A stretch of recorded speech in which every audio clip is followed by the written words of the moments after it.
Yeah, he said if you're gonna give me Arman, I'm gonna leave this title. So he should leave that title and give me anybody.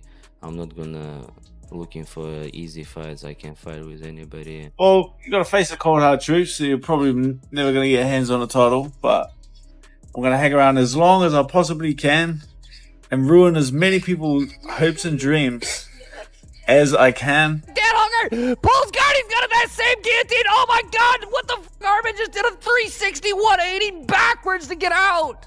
What the happened? His neck. He just twisted. It's all that he does in the fucking workouts and shit. He just twisted the other way. You don't usually turn that way, and he did. Ow! But then Arman obviously spun out like the perfect blend of athleticism, instinct, and technique. It was just, was never in any danger. Ilia Topuria just dropped a bombshell that sent shockwaves through the fighting world. He claims he slapped Arman Tsarukyan right to his face during their interaction at USC Qatar, and Arman just laughed it off before resorting to acting like a tough guy on social media. This wasn't just a friendly chat. Ilia's story suggests a direct physical confrontation, a bold move that directly contradicts the seemingly friendly initial appearance of their backstage encounter. The accusation of a slap, followed by a meek reaction in person, only to turn aggressive online, immediately sets a fiery stage for this escalating rivalry. This isn't just a challenge, it's a deeply personal insult, leaving everyone wondering what truly transpired and whether this bold claim holds any weight. Yeah, he said if you're gonna give me Arman, I'm gonna leave this title. So he should leave that title and give me anybody. I'm not gonna looking for easy fights. I can fight with anybody, and UFC knows I'm like open to anybody. And I don't know, he's trying to not call my name. He knows that the number one and the real fighter, it's me. Arman Tsarukyan, however, immediately fired back, absolutely downplaying Ilia's sensational claim. He mocked Topuria, stating, "Brought you touch my neck like we were taking a family photo and now you're calling it a slap online?" Arman insists the clip is clear, exposing Ilia's insecurities even clearer than the footage itself. This direct denial paints Ilia's story as a desperate attempt to create drama, highlighting Arman's belief that real work and toughness are shown inside the cage, not through exaggerated social media stunts. He challenged Ilia directly, suggesting that if Topuria truly wanted to know what a real slap felt like, Arman would be happy to educate him soon, further escalating the animosity and promising a brutal showdown. Dan is a good fighter, good man, but you know he's not on that level. He took a chance, he got the money, but I want to say thank you for him too, because if if he didn't take this fight, I couldn't fight this year, and next year probably I'm not gonna get the title. But because of him, I'm here. I got the win, I got money, I got everything, attention. You know, I just want to say thank you to him too. Before this slap gate erupted, Arman Tsarukyan had already called out Ilia Topuria for a title fight, fresh off a dominant win over Dan Hooker at USC Qatar. Arman didn't mince words, accusing Ilia and most other fighters of actively avoiding the toughest matchups in the division. He made it crystal clear that he believes himself to be the true #1 contender, insisting that there's just one #1 contender. It's Arman Tsarukyan. He urged the UFC not to book an easy fight for Ilia, boldly declaring his readiness to sign a contract for a championship bout as early as January, setting the stage for an inevitable collision. Well, you got to face the cold hard truth, so you're probably never going to get hands on a title. But I'm going to hang around as long as I possibly can and ruin as many people's hopes and dreams as I can, because if I can't have nice things, no one can. Cheers.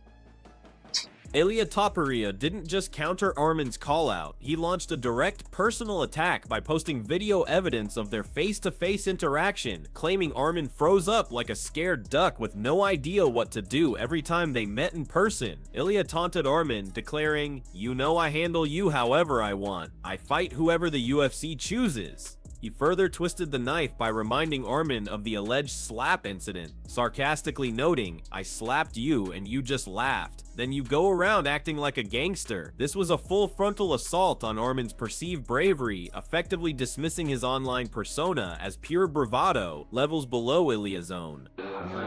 Performance was crazy like what I said. I knew it's gonna be finished, but I wanted to wait to don't say that. I would hurt. I like we accepted, you know. So Arman is the best. So he's the number one. He's the champion. He's the athlete. So I believe this guy is one of the best fighters in the world. He has to fight for them.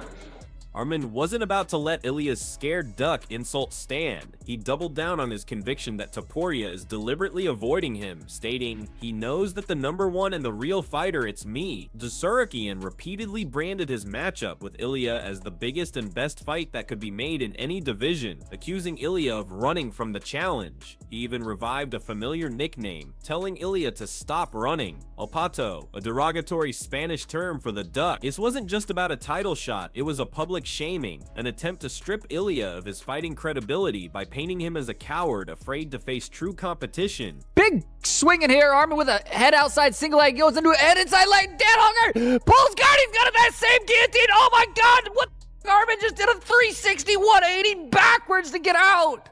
What the happened? His neck, he just twisted, it's all that he does in the workouts and twisted the other way. You don't usually turn that when he did, ow. Dude, he just went, I'm an owl. He just decided to be an owl for a little bit. Now Dan Hooker's on his back again. 3.5 minutes left to go. The ultimate challenge from Arman came with a brutal ultimatum. If Ilia Topuria isn't willing to face tough challengers like him, he should leave this title and vacate the belt. Arman reiterated, "I'm not gonna look for easy fights. I can fight with anybody," directly contrasting himself with what he perceives as Ilia's selective championship reign. This isn't merely a request for a fight, it's a profound questioning of Ilia's legitimacy as a champion, implying that holding the belt means nothing if you shy away from the most dangerous opponents. The message is clear: prove your worth or surrender what you can't defend against the true number one contender. Arman is no joke. Arman versus Ilia is an interesting matchup. I do not think the UFC will make Arman versus Ilia because I think they love Ilia as a champion. He's a great champion, and I don't think they really want Arman to become champion. He has a legitimate chance at beating Ilia. I can't believe I said it. I think Ilia might knock him out, but if anyone has a chance of beating Arman at Ilia at 155, it's Arman, the Turkey Mound, Tsarukyan. The technical marvel of Arman's performance against Dan Hooker was not lost on fellow fighters. Sean O'Malley, in particular, was absolutely stunned by a specific moment. Arman's incredible 360-180 backward twist to escape Dan Hooker's tight guillotine attempt. O'Malley exclaimed, "Oh my god, Arman just did a 360-180 backwards to get out. He just twisted. It's all that does the workouts and twisted the other way. You don't usually turn that when he did AO." This seemingly impossible escape highlighted Tsarukyan's unparalleled athleticism and instinct, showcasing a level of flexibility and technique that left even top-tier fighters in disbelief and underscored the formidable threat he poses to anyone in the division. What was an incredible performance from Arman Tsarukyan. Dan Hooker, I think it's fair to say that everyone loves this guy. He's very entertaining. This new version with the tattoos has put on a lot of muscle. He doesn't care. He's got swag. His dress sense has changed. He's dyed his hair like Eminem. He's talking a lot of shit. He was calling Arman every name under the sun. Title contender, the guy that beat Ilia, and now he's losing to Dan Hooker, the bloke from New Zealand who's lost a third of his fights. And I think he convinced a lot of people that he was going to do well. And you know, granted, he has beaten the likes of Mateusz Gamrot that beat Arman Tsarukyan. Beyond the immediate shock of Arman's escape, Sean O'Malley shared a controversial prediction about the UFC's intentions. He strongly believes the promotion is likely to avoid booking a fight between Arman Tsarukyan and Ilia Topuria. O'Malley explained, "I do not think the UFC will make Arman versus Ilia because I think they love Ilia as a champion." He suggested that the UFC wants to protect Ilia's title reign, not wanting to risk losing a marketable champion so soon. Despite his belief that Ilia might knock Arman out, O'Malley concluded with a powerful caveat: if anyone has a chance of beating Ilia at 55, it's Arman, subtly confirming Tsarukyan's undeniable threat. But tonight, Arman was fantastic. On the feet, he cracked him, he connected with knees, kicks, he butchered up his calf. I mean, everything that he was throwing was landing with authority. Then he took him down, almost crucifixed him, elbowed the crap out of him and just made life miserable for Dan Hooker. And then in the second round, it was more of the same. He went out, butchered him up, landed some shots, took him down and then choked him out. Listen, no disrespect, Dan Hooker's incredible, right? And there's no shame in losing to Arman Tsarukyan. He is kind of like this new generation. He wants to fight Ilia Topuria. Ilia Topuria was in attendance, but he has been very quiet, and he did say that he would rather vacate the belt than fight Arman Tsarukyan. Khamzat Chimaev, known for his direct assessments, echoed the sentiment that Arman Tsarukyan is the undisputed next in line for a title shot. Chimaev's praise was effusive, calling Arman the best and unequivocally the #1. He declared, "He's the champion. We say I believe this guy is the one of the best to fight in the world." Yeah, he has to fight for the belt. This kind of unreserved endorsement from a fellow dominant fighter adds significant weight to the growing chorus of voices demanding Tsarukyan's title opportunity, painting him not just as a contender, but as a de facto champion in waiting, deserving of immediate recognition. Dan has a great guillotine, okay? And you could see, especially in the second round when he went for the guillotine, he was cinching it up. He was in the midst of cinching it up, but then Arman obviously spun out like the perfect blend of athleticism, instinct, and technique. It was just, was never in any danger.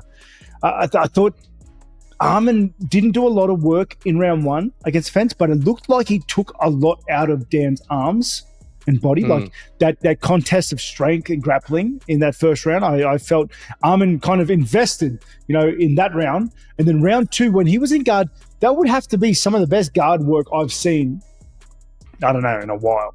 Henry Cejudo, a former 2-division champion, didn't just praise Arman, he delivered a stern message to the UFC. Arman Tsarukyan versus Ilia Topuria is the only fight that makes sense for the lightweight title. Book it. Cejudo's insistence on this specific matchup highlights a widespread belief that any other fight for Ilia would be a disservice to the division and its most deserving contender. His clinical performance against Hooker solidified Tsarukyan's status, leading Cejudo to boldly predict he will be the man to dethrone Ilia Topuria. The message from the elite is clear. Ignore this fight at your peril. UFC. Because to the point where I think there was something wrong with Dan. Like Dan had injured something, or he was unexpectedly gassed from that first round. Like there was a spanner in the works, because Dan has a better guard than that. But Arman was just kind of blasting through it. And those tight elbows from guard. Like, oh, bro. I don't know. I was looking at his flexibility of his shoulders, man, and the speed and the shorter arms than Dan, obviously, because Dan looked like a giant there. Arman looked tiny up against Dan, okay? But still, like, I don't know. And then, with the ground and pounding from guard, which you don't see a lot of. And Dan really had no answer for it. He opened his guard and was kind of just shelling up. Michael Bisping, never one to hold back, reacted to Arman's performance against Dan Hooker by calling it an incredible performance. He highlighted Hooker's popularity and renewed swagger, noting that he was talking a lot of shit and calling Arman every name under the sun before the fight. Bisping pointed out that many were convinced Hooker would perform well, especially after beating Mateusz Gamrot, who had previously defeated Arman. Yet Tsarukyan systematically dismantled Hooker, turning Bisping's initial expectations on their head and demonstrating a level of dominance that few anticipated, firmly establishing himself in the upper echelon. And I'd like to see him fight Max, because those fights get him to the title. And I want to see him get to the title, because, like I said, the growth of him has been exponential. He's just that fight against Chandler, he dismantled him. And the fight before that, we saw that focus, that they're zeroing in to what he's got to do. In my opinion, the more exciting out of all of them, like Oliveira and Paddy would be crazy, even against Holloway too. I don't know what you do, but it has to be Arman versus Ilia. I'd love to see Paddy Oliveira. It'd be so good, right? On the ground. That's a great fight. Bisping's detailed breakdown of Arman's dominance was harrowing for Hooker fans. On the feet, Tsarukyan cracked him. He connected with knees, kicks. He butchered his calf, landing strikes with undeniable authority. Then he seamlessly transitioned the fight to the ground, almost crucified him, elbowed the crap out of him, and just made life miserable for Dan Hooker. In the second round, the pressure continued relentlessly, culminating in a choke. Bisping, while respecting Hooker's toughness, observed that Arman is kind of like this new generation, making him an undeniable force and an urgent threat that Ilia Topuria cannot ignore. Adding fuel to the fire, Michael Bisping sharply noted Ilia Topuria's conspicuous silence following Arman's dominant win, especially in light of Ilia's previous controversial comments. Bisping pointed out, Ilia supports you was in attendance, but he has been pretty quiet, and he did say that he would rather vacate the belt than fight Arman Tsarukyan. This observation speaks volumes. Ilia's silence, coupled with his earlier suggestion of vacating the title to avoid Arman, creates a narrative avoidance that plays directly into Tsarukyan's accusations. For many, it's a silent admission that Arman is indeed the toughest challenge. Robert Whittaker, another elite fighter, was equally impressed by Arman's athleticism and flexibility, particularly during the guillotine escape. He viewed Arman's first round against the fence, though seemingly quiet, as a smart move, explaining how the physical battle drained Hooker's arms and body. Once the fight hit the ground in round 2, Whittaker witnessed some of the best guard work and positional control he'd seen in a long time. This detailed analysis from a former champion underscored Tsarukyan's strategic intelligence and physical prowess, revealing a fighter who combines raw talent with calculated precision to overwhelm his opponents. Whittaker further dissected the ground exchange, observing that something seemed off with Dan Hooker, suggesting he either picked up an injury or unexpectedly gassed from that first round. He noted that Hooker typically has a much stronger guard, yet Arman was just kind of blasting through it with tight elbows from guard. Whittaker couldn't help but marvel at Arman's flexibility of his shoulders and speed, especially given how tiny he looked next to Hooker's frame. Despite the size difference, Arman's domination was absolute, applying rarely seen submissions and leaving Hooker with almost no answer to the relentless pressure.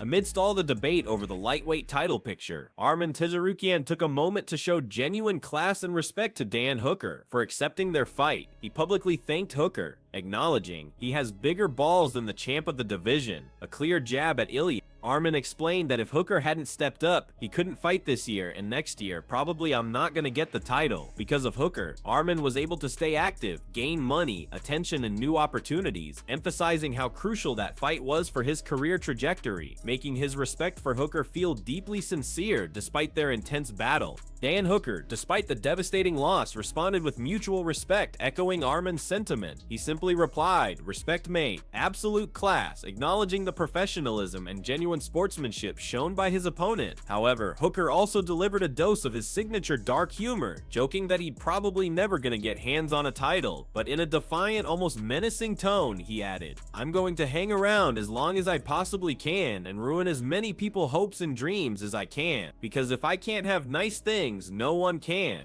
It was a stark, honest, and slightly chilling take on his future in the sport, a testament to his fighting spirit. Danny Segura and Aaron Bronstetter joined the growing consensus, unequivocally highlighting Arman Tsarukyan as the biggest threat to Ilia Topuria. Both insisted that the fight should absolutely be next for the title shot, emphasizing Arman's status as top contender and the most competitive matchup for Ilia. Their unified calls reinforce the idea that this is not just a fight, but the fight necessary for the integrity of the lightweight division and for truly determining the rightful champion. The professional analysis points to an unavoidable showdown, a clash of titans that can no longer be postponed or ignored. The intensifying conflict between Ilia Topuria and Arman Tsarukyan has transcended a mere call-out. It has spiraled into a deeply personal, almost venomous feud, from alleged slaps and accusations of freezing up to claims of avoiding challenges and taunts of El Pato. The rhetoric has become increasingly sharp and provocative. This isn't just about rankings or belts anymore. It's about perceived honor, courage, and who truly stands as the baddest man in the division. The public exchange of insults, mixed with genuine athletic dominance, sets a stage for a fight that promises fireworks, carrying far more emotional weight than a standard title defense. The relentless pressure from fellow fighters, analysts, and fans alike is building to an undeniable crescendo, urging the UFC to book this highly anticipated clash. From O'Malley's insider speculation about the UFC protecting Ilia, to Chimaev and Cejudo's emphatic declarations that Arman is the champion, the consensus is clear. Arman Tsarukyan has earned his shot. This isn't just noise, it's a powerful, unified voice from within the sport, signaling that anything less than Arman versus Ilia would be a disservice to the fans and a stain on the legitimacy of the lightweight title, demanding an immediate response from the promotion. This escalating war of words and the raw, undeniable talent of Arman Tsarukyan set the stage for an explosive future. Ilia Topuria, facing a challenger who has publicly questioned his courage and championship legitimacy, is now in an unenviable position. His response, or lack thereof, to Arman's relentless taunts and the claims of the slap incident will define his reign. This isn't just about a title defense, it's about proving his worth against a fighter many believe is his ultimate test. The lightweight division hangs in the balance, waiting to see if Topuria will stand his ground or if Tsarukyan's relentless pursuit will finally dethrone El Pato. The true stakes are monumental, not just for Ilia Topuria and Arman Tsarukyan, but for the entire lightweight division. For Ilia, this fight represents a definitive statement, either solidifying his reign against his most dangerous adversary, or exposing vulnerabilities that could redefine his championship status. For Arman, it's the culmination of years of relentless effort, a chance to claim the belt he so passionately believes is his by right. This isn't just a contest of skill, it's a battle for respect, legacy, and the ultimate bragging rights. A showdown that could cement one fighter's place in history, while potentially sending another tumbling from the narrative is crafted, the challenges are laid bare, and the fighting world holds its breath. Will the UFC heed the overwhelming calls from fans and professionals alike to book the inevitable clash between Ilia Topuria and Arman Tsarukyan? Or will they attempt to shield their champion, risking backlash and undermining the division's integrity? The answers will shape the landscape of the lightweight division for years to come, determining whether the champion is truly the best, or if the relentless scared duck accusations hold any truth. This is more than a fight, it's a defining moment for both men and a test of courage that no one can afford to miss.